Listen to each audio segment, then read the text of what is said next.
Hello everyone, welcome again in biology crisp channel. आज का हमारा टॉपिक रहने वाला है ग्लाइकोलाइसिस। तो चलो स्टार्ट करते हैं। ग्लाइकोलाइसिस सबसे पहले लिखते हैं ग्लाइकोलाइसिस। हमें पता है कि it is a universal process. Means universal process क्यों बोला गया? इसका मतलब ये है कि it occur in all living organisms.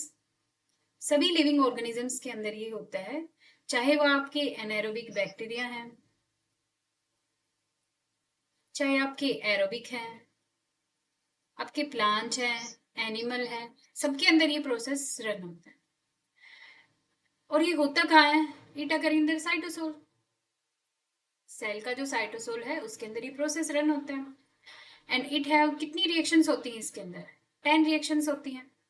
और इन 10 रिएक्शंस को दो पार्ट में डिवाइड किया गया है। सबसे पहले जो होता है वो इन्वेस्टमेंट फेज है। इन्वेस्टमेंट फेज, इस फेज का मीनिंग क्या है कि it require 2 ATP. It require 2 ATP. And second one is the payoff phase. It form या release 4 ATP. ये कितनी ATP रिलीज करता है? 4. तो यहां से हमें पता चल रहा है कि टोटल जो नेट प्रोडक्शन होती है ग्लाइकोलिसिस में वो कितनी हुई? 2 ATP की। मीन्स 2 ATP रिक्वायर थी, यूज की, 4 टोटल बनी। 4 में से कितनी रिक्वायर यूज होगी? 2। तो टोटल कितनी होगी हमारे पास नेट ATP? 2 ATP। अब जो 10 रिएक्शंस हैं ग्लाइकोलाइसिस के अंदर, वो जो रिएक्शंस होती हैं वो फॉस्फोराइलेशन है। फॉस्फोराइलेशन का प्रोसेस रन करेगा। Then hide reduction. ये जो मेन है ये इसमें रन करते हैं, इनकी जो एंजाइम्स है वो रोल प्ले करते हैं। अब नेक्स्ट हम देखते हैं कि वन बाय वन। सबसे पहले जो इन्वेस्टमेंट फेज है, इन्वेस्टमेंट फेज है वो क्या कहता है? हमारे सेल ने लिया ग्लूकोज। अब ग्लूकोज है वो डायरेक्टली, क्योंकि जो सेल है उसके पास सेल है नो ट्रांसपोर्टर्स और ग्लूकोज, तो इसका क्या करना पड़ेगा? हमें फॉस्फोराइलेशन करना। अब ग्लूकोज का फॉस्फोराइलेशन किया ऑन कार्बन 6। कौन से कार्बन पे? कार्बन 6 पे इसका फॉस्फोराइलेशन किया। और यहाँ पे जो एंजाइम रिक्वायर हुआ वो था आपका हेक्सोकाइनेज। हेक्सोकाइनेज हेक्सोकाइनेज एंजाइम है जिसने फॉस्फोराइलेशन की। और काइनेज है तो किसने क्या यूज की? एटीपी। एटीपी यूज की और एडीपी यहां से रिलीज हो गया। एटीपी मीन्स यहाँ पे 3 फॉस्फेट थे and 1 phosphate is use by this phosphorylation and the di, इनकी 2 फॉस्फेट यहां से रिलीज हो गए। अब 6 फॉस्फोराइलेशन हुआ ग्लूकोज का, then is further convert into the fructose 6 phosphate. अब फ्रक्टोज 6 फॉस्फेट में इसको कन्वर्ट करने की रिक्वायरमेंट क्यों पड़ी? क्योंकि जो ग्लूकोज है, ग्लूकोज, इसको समझना कि ग्लूकोज का जो कार्बन फर्स्ट है उसके पास होता है कार्बोनिल ग्रुप। ग्लूकोज का जो कार्बन फर्स्ट है उसके पास है कार्बोनिल ग्रुप, और कार्बोनिल ग्रुप जो है उसकी फॉस्फोराइलेशन पॉसिबल नहीं है। इसकी फॉस्फोराइलेशन पॉसिबल नहीं है। तो यहाँ पे एक एंजाइम आता है आइसोमेरेज। यहाँ पे एक एंजाइम आता है आइसोमेरेज जो क्या करता है, कार्बन 1 से जो फॉस्फोराइलेशन है वो कार्बन 2 पे ट्रांसफर कर देता है and glucose is convert into the fructose. Okay, अब जो कार्बोनिल ग्रुप है वो कौन से कार्बन पे है? सेकंड पे। एंड जब फर्स्ट कार्बन है फ्री, यानी कि फ्रक्टोज का जो फर्स्ट कार्बन है वो फ्री है। अब इस पे क्या हो सकती है? इस पे फॉस्फोराइलेशन पॉसिबल है। तो नेक्स्ट यहाँ पे क्या हो जाएगा? फ्रक्टोज का 6 पे तो फॉस्फोराइलेशन ऑलरेडी था, 1 पे हो गया, तो फ्रक्टोज 1,6 बिस फॉस्फेट। ठीक है। अब यहाँ पे जो एंजाइम है वो कौन सा था? यहाँ पे आइसोमेरेज है, तो यहाँ पे इस एंजाइम का नाम हो जाएगा फोस्फो हेक्सोस आइसोमेरेज, या फिर इसको कहते हैं फोस्फो ग्लूकोज आइसोमेरेज।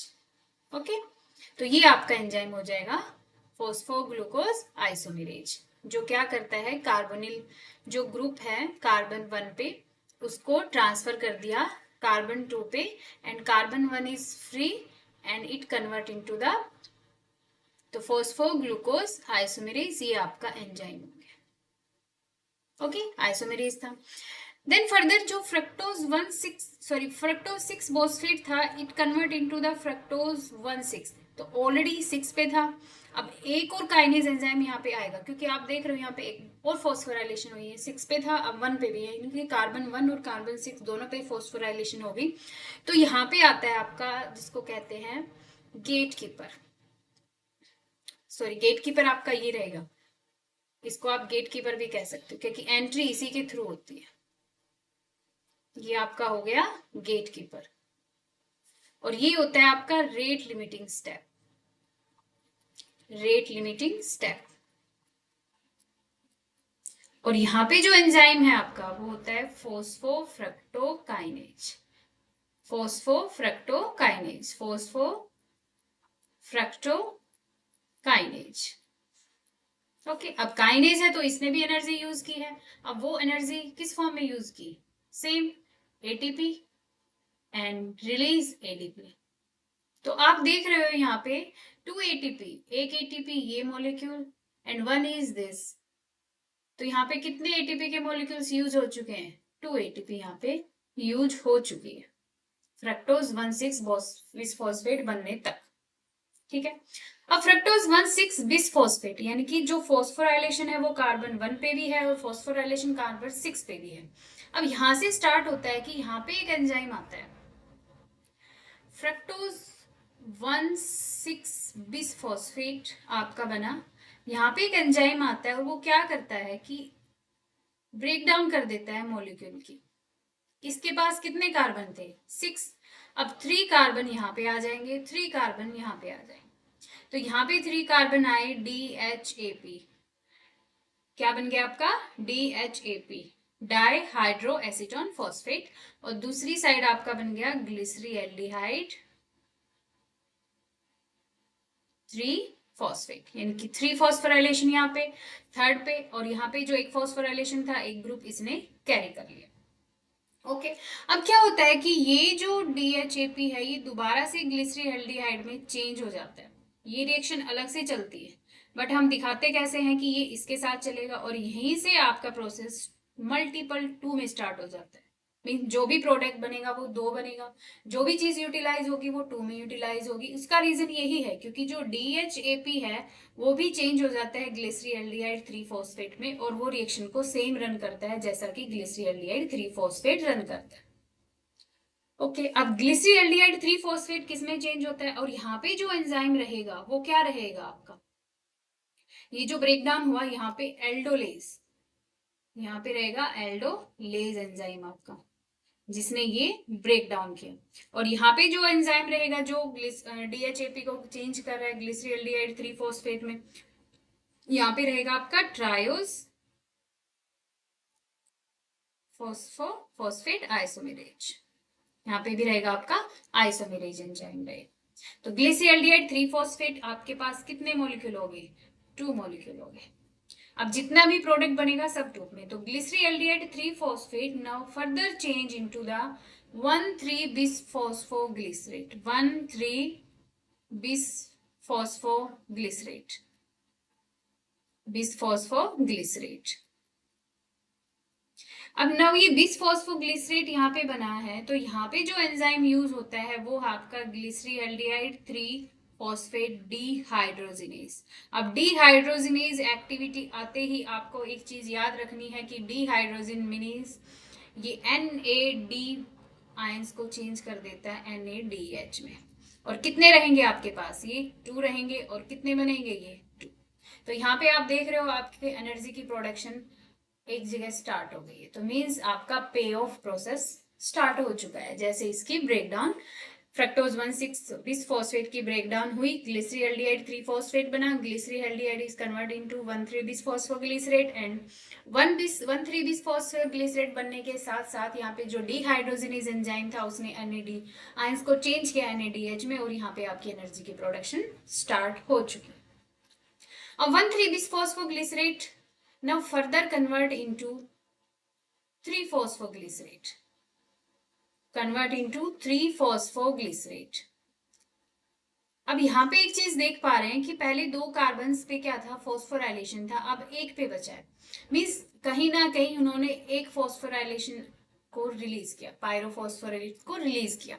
अब ये जो पायरोफॉस्फोरिलेट ग्रुप है ये क्या करता है, जो एडीपी है उसको कन्वर्ट कर देता है एटीपी में।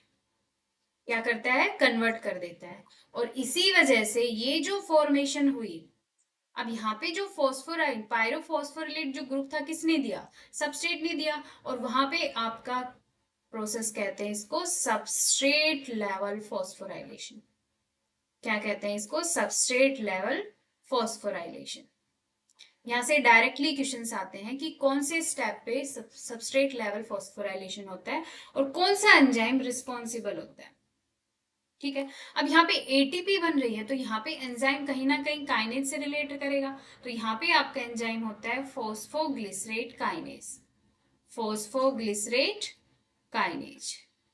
ये आपका हो गया एंजाइम जिसने 1,3-bis फॉस्फोग्लिसरेट को चेंज किया 3-phosphoglycerate में, and the production of ATP, and this step is substrate level phosphorylation. अब 3-phosphoglycerate आपके पास बन चुका है, लेकिन वही रीजन है जैसे कि कार्बन 1 पे कार्बोनिल ग्रुप था ग्लूकोज में, तो उसको आइसोमरेज किया और चेंज किया इन फ्रक्टोज में, फ्रक्टोज 6 फॉस्फेट में। तो यहाँ पे भी ऐसा है कि 3 कार्बन पे फॉस्फेट ग्रुप ऐड है, हमें उसको 2 पे शिफ्ट करना है। क्योंकि जब हम पायरुवेट की फॉर्मेशन करते हैं तो कार्बन जो थर्ड है उसके पास हमें ओ ग्रुप चाहिए। ठीक है, CO कार्बोक्सिल ग्रुप वहां पे हमें रिक्वायर होता है, इसलिए हमें इसकी शिफ्टिंग करनी है 3 to 2 कार्बन। तो ये होता है 2-phosphoglycerate, 2-phosphoglycerate। अब यहाँ पे सेम आइसोमेराइजेशन हुई है, मीन्स ट्रांसफर हुआ है कहीं ना कहीं, तो म्यूटेशन म्यूटेज भी कह सकते हैं। तो यहाँ पे एंजाइम जो यूज होता है वो है आपका फॉस्फोग्लिसरेट म्यूटेज, फॉस्फोग्लिसरेट म्यूटेज। क्लियर है, इसमें क्या हुआ, ट्रांसफर हुआ कार्बन 3 से कार्बन 2 पे। अब नेक्स्ट क्या कहता है कि कार्बन 2 का फॉस्फोराइलेशन हो गया, ट्रांसफर हो गया, 2-phosphoglycerate आपके पास बन चुका है, 2-phosphoglycerate आपके पास बन चुका है। Then now it convert into the phosphoenol pyruvate, now it convert into phosphoenol pyruvate, phosphoenol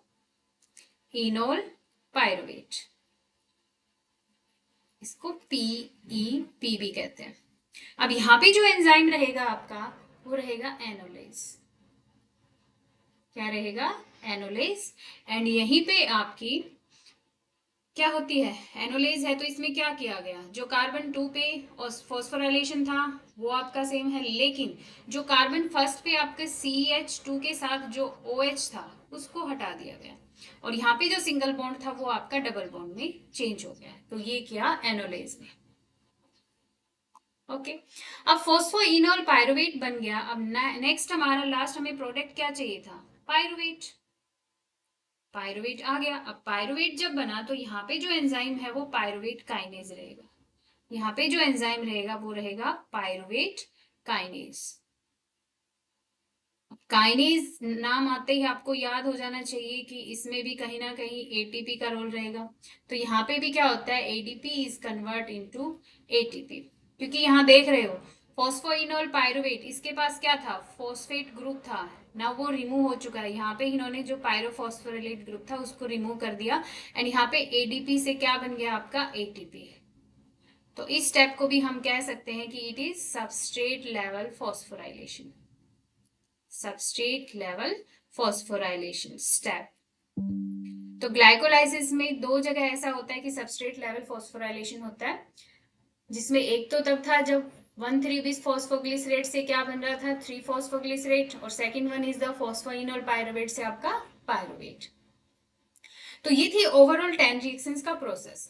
अब होता क्या है यहाँ पे, जो रिएक्शंस के जो एंजाइम्स हैं उनको हमें याद करने की एक छोटी सी ट्रिक है कि हम कैसे याद रख सकते हैं। निमोनिक्स अगर आपको बोला जाए तो निमोनिक्स का अगर हम नाम लें तो आपको क्या याद रखना है, आप देख पा रहे हो कि यहाँ पे जो सबसे स्टार्टिंग हुई हमारी हेक्सोकाइनेज से स्टार्ट हुआ।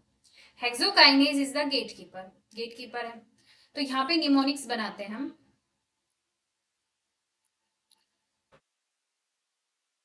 कहते हैं कि गीता, कलर चेंज करते हैं एक मिनट, गीता, ठीक है। अब गीता मीन्स गेटकीपर, और गेटकीपर कौन है आपका, hexokinase. Okay. Geeta party, Geeta की पार्टी, गीता ने पार्टी की फॉर ऑल द गर्ल्स, सभी गर्ल्स के लिए। देन फिर क्या हुआ, प्रिया ईट फ्रूट्स, प्रिया ने क्या खाए, फ्रूट्स खा लिए। भाई गीता ने तो पार्टी दी सभी को, लेकिन प्रिया ने क्या खाए, फ्रूट्स खाए। तो यहाँ पे देखो पार्टी, पी, पी से कौन सा आ जाएगा आपका, जो सेकंड नंबर पे फॉस्फोग्लूकोज आइसोमेरेज। ओके। फोर, एफ, यहाँ पे इसको हम कैपिटल लिखेंगे ना कि स्मॉल, फोर। अब ये जो एफ है ये आपका डिनोट करता है पी एफ के, जो फोस्फोफ्रक्टोकाइनेज था उसको। ओके। अब ऑल, इसका ए उठा लो, आपका आ गया एल्डोलेज, जिसने ब्रेक डाउन किया फ्रक्टोज 1,3 बिसफॉस्फेट को 2 में। देन टी, अब यहाँ पे आएगा ट्रायोज, जो आइसोमेरेज ग्रुप था जिसने क्या किया, डीएचएपी को कन्वर्ट किया ग्लिसरीएल्डिहाइड 3 फॉस्फेट में। अब जी, अब जी से ये है आपका ग्लिसरीएल्डिहाइड 3 फॉस्फेट डीहाइड्रोजिनेज जो एंजाइम है, जिसको GAPDH भी लिखते हैं। इसने क्या किया था, ग्लिसरीएल्डिहाइड 3 फॉस्फेट डीहाइड्रोजिनेज, जिसने क्या किया था, ग्लिसरीएल्डिहाइड 3 फॉस्फेट को कन्वर्ट किया था 1,3 बिसफॉस्फोग्लिसरेट में। ओके। जहां पे NADH की फॉर्मेशन हुई थी। तो जी से आपका GAPDH। देन कहता है टी। अब यहाँ पे टी से आपको कंफ्यूज नहीं होना, क्योंकि GAPDH के बाद जो नेक्स्ट एंजाइम आता है वो आपका कौन सा आता है, फॉस्फोग्लिसरेट काइनेज, जिसमें सबस्ट्रेट लेवल फॉस्फोराइलेशन होता है। लेकिन अगर वहां पे फॉर्मेशन किसकी होती है, ATP की। तो यहाँ पे आपको इस टी से याद रखना है कि यहाँ पे फॉर्मेशन हुई किसकी, ये एक, ये वाला जो एंजाइम है ये एज ए इलेक्ट्रिशियन काम करता है, यानी कि एनर्जी की प्रोडक्शन। ठीक है, इलेक्ट्रिशियन की तरह काम किया, इसने एनर्जी की प्रोडक्शन कर दी। अब टी से आ जाओ, ये है आपका कैशियर। ठीक है, कैशियर है, फर्स्ट है, ये पहला कैशियर है जिसने क्या कर दी, जो उसने इन्वेस्ट किया था वो रिटर्न ले लिया ATP के फॉर्म में। ठीक है, तो यहां से टी से आपको याद रखना ATP। देन क्या हुआ कि प्रिया, प्रिया का पी। अब यहाँ पे क्या था आपका, फॉस्फोग्लिसरेट म्यूटेज, म्यूटेज एंजाइम था। ओके। जिसने क्या किया, शिफ्टर, ये शिफ्टर होता है, शिफ्ट करता है फॉस्फेट ग्रुप को वन टू अदर कार्बन पे, शिफ्टिंग का काम किया इसने। अब ईट, खा रही है कुछ, कुछ खाया तो कुछ निकाल दिया किसी रिएक्शन से, तो ये रिमूवर का काम करती है, रिमूव किया इसने वाटर। ठीक है, और यहाँ पे कौन था आपका, एनोलेज, एनोलेज था। अब आप पीछे देख सकते हो, जब एनोलेज की एक्टिविटी थी तो यहाँ पे था फॉस्फोग्लिसरेट, मैंने बताया था CH2 के पास जो OH ग्रुप था वो रिमूव कर दिया गया, तो यहाँ पे रिलीज हुआ था, क्या हुआ था, वाटर रिलीज हुआ था। ओके। तो यहाँ पे एनोलेज ने क्या किया, रिमूव किया वाटर। तो ये ईटर है। ठीक है, E for enolase, E for eater, E for eat. खाया क्या उसने, फ्रूट्स। अब फ्रूट्स खाए तो कुछ एनर्जी गेन की है, एनर्जी की गेन की है, तो ये हमारा कैशियर 2 है, कैशियर 2 है, जिसने क्या बनवा दी, ATP। और ये हमारे थे कैशियर 1। ठीक है, और ये है कैशियर एंजाइम। यहाँ पे आप साथ के साथ लिख सकते हो कौन से एंजाइम यहाँ पे यूज होते हैं। तो यहाँ पे आपका फॉस्फोग्लिसरेट काइनेज, और यहाँ पे आपका पायरुवेट काइनेज। ओके। तो ये था आपका एक निमोनिक्स जो आपको याद रखनी है। ठीक है, फॉर द एंजाइम्स, जो 10 एंजाइम्स यूज होते हैं इन द ग्लाइकोलाइसिस प्रोसेस में।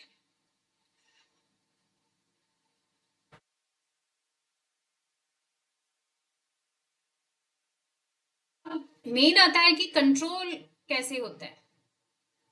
अगर आपको कहा जाए कि हमें एंजाइम्स का कंट्रोल करना है, हमें रिएक्शन को रन नहीं करना है, तो कैसे करोगे?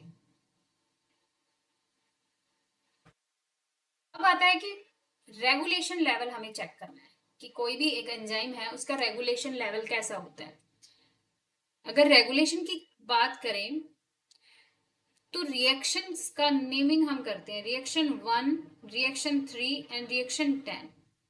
आपको ये 3 रिएक्शन याद रखनी है। रिएक्शन 1 कौन रन करवा रहा था? आपका हेक्सोकाइनेज। ओके। रिएक्शन 3 में आपका कौन हेल्प कर रहा है? फॉस्फोफ्रक्टोकाइनेज। एंड रिएक्शन 10 में आपकी कौन हेल्प कर रहा है? Pyruvate kinase. तो ये काइनेज है तीनों। अब यहाँ देख पा रहे हो तीनों क्या है आपके? काइनेज है। तीनों क्या है? काइनेज है। दो में एटीपी का यूज हो रहा है, एटीपी यूटिलाइज हो रही है, और इसमें क्या हो रहा है? एटीपी की प्रोडक्शन हो रही है। एटीपी की प्रोडक्शन हो रही है, इनकी रिलीज हो रही है। तो क्या कहता है, ये जो तीनों रिएक्शंस हैं, ये तीनों रिएक्शंस हैं आपकी इरिवर्सिबल। क्या है ये? इरिवर्सिबल है। और बाकी जो है वो आपकी रिवर्सिबल रिएक्शंस हैं। तो जितनी भी कंट्रोल रेगुलेशन किया जाता है इन्हीं 3 रिएक्शंस पे किया जाता है। अब वो रेगुलेशन जो पॉइंट है वो कौन सी, किसकी कंसंट्रेशन इन एंजाइम्स को इफेक्ट करती है, कौन सी कंसंट्रेशन इन एंजाइम्स को इनहिबिट करेगी, वो हम एक बार देखते हैं। सीधा बात करेंगे कि सबसे पहले एक एंजाइम हमने उठाया, हेक्सोकाइनेज। हेक्सोकाइनेज की एक्टिविटी को एनहांस करना किसका काम होता है? अगर हेक्सोकाइनेज है तो इसकी एक्टिविटी को एनहांस करेगा। एक चीज और याद रखना, जो हेक्सोकाइनेज है अगर हम इसको लीवर या पेनक्रियाज में बात करें, पेनक्रियाज के बीटा सेल्स की अगर बात करें तो यहाँ पे आता है आपका हेक्सोकाइनेज की बजाय ग्लूकोकाइनेज। यहाँ पे रहता है आपका ग्लूकोकाइनेज एंजाइम। अब हेक्सोकाइनेज की जो एक्टिविटी को एनहांस करना, सबसे पहले इंसुलिन है जो इसकी एक्टिविटी को एनहांस करेगा। अब इंसुलिन और ग्लूकागोन दोनों एक दूसरे के अपोजिट वर्क करते हैं, तो इसकी एक्टिविटी को इनहिबिट कौन करेगा? इसकी एक्टिविटी को इनहिबिट कौन करेगा? ग्लूकागोन। क्लियर है? मींस इंसुलिन ने तो एनहांस किया और ग्लूकागोन ने क्या किया? उसकी एक्टिविटी को इनहिबिट किया। अब जो सेकेंड एंजाइम है दैट इज फॉस्फोफ्रक्टोकाइनेज। फॉस्फोफ्रक्टोज काइनेज है। अब इसकी जो एक्टिविटी को इंक्रीज कौन कर रहा है? ये होता है आपका AMP, adenosine monophosphate and 2,6 bisphosphoglycerate. 2,6 bisphosphoglycerate इसकी एक्टिविटी को एनहांस करते हैं। लेकिन इनहिबिट कौन करेगा फिर? इसकी जो इनहिबिशन होती है वो करता है आपका एटीपी और सीट्रेट। अगर कहीं से रिएक्शन में सीट्रेट आ गया तो directly effect on phosphofructokinase and then further आगे रिएक्शन आपकी नहीं होगी क्योंकि इसकी एक्टिविटी वहीं पे स्टॉप हो जाती है। देन थर्ड हमारा है पायरुवेट काइनेज। अब इसकी एक्टिविटी को एनहांस कौन कर रहा है? ये आपको याद रखना है कि यहाँ पे आपका फ्रक्टोज 1,6 बिसफॉस्फेट जो कि इसकी एक्टिविटी को क्या कर रहा है? एनहांस कर रहा है। और second one is AMP. Okay, AMP आप यहाँ पे भी देख रहे हो काइनेज की एक्टिविटी में हेल्प कर रहा है और यहाँ पे भी काइनेज की एक्टिविटी में हेल्प कर रहा है आपका एएमपी। तो फिर इनहिबिट कौन करेगा? इसकी एक्टिविटी को इनहिबिट करते हैं एटीपी। आप देख पा रहे हो एटीपी यहाँ पे भी काइनेज की एक्टिविटी को इफेक्ट कर रहा है। एटीपी अगर ज्यादा है तो यहाँ पे भी काइनेज की एक्टिविटी को इफेक्ट कर रहा है। दूसरा ग्लूकागॉन, तीसरा एसिटाइल कोए। अगर एसिटाइल कोए ज्यादा है तो वो क्या करेगा? क्योंकि जो पायरुवेट आपका बना है वो फर्दर किस में चेंज होगा? एसिटाइल को में। अगर ऑलरेडी एसिटाइल कोयल बहुत ज्यादा है तो क्या करता है? वो फॉस्फेट जो काइनेज है उसकी एक्टिविटी को इनहिबिट करता है और रिएक्शन कंप्लीट नहीं हो पाती है। तो ये थे आपके control point, regulation point in glycolysis, जो कि 1, 3 और 10 स्टेज पे होते हैं, तीनों स्टेप्स पे होते हैं। ठीक है, तो यहां तक था हमारा ग्लाइकोलाइसिस का। इसके बाद जो नेक्स्ट है हमारा टीसीए साइकिल, क्योंकि जो लास्ट में पायरुवेट आपका बन चुका है, पायरुवेट आपका जो बन चुका है, जो यहाँ पे हमने रिएक्शन की थी, ये पायरुवेट आपका बन चुका है। ये पायरुवेट क्या होता है कि फर्दर चेंज होता है एसिटाइल कोए में। एसिटाइल कोए में ये चेंज होता है और एसिटाइल कोए के बाद ये जो टीसीए साइकिल में रन करता है, टीसीए साइकिल में इसकी एक्टिविटी स्टार्ट हो जाती है। लेकिन ये जो प्रोसेस पायरुवेट वाला तो कहाँ तक चला, साइटोसोल के अंदर।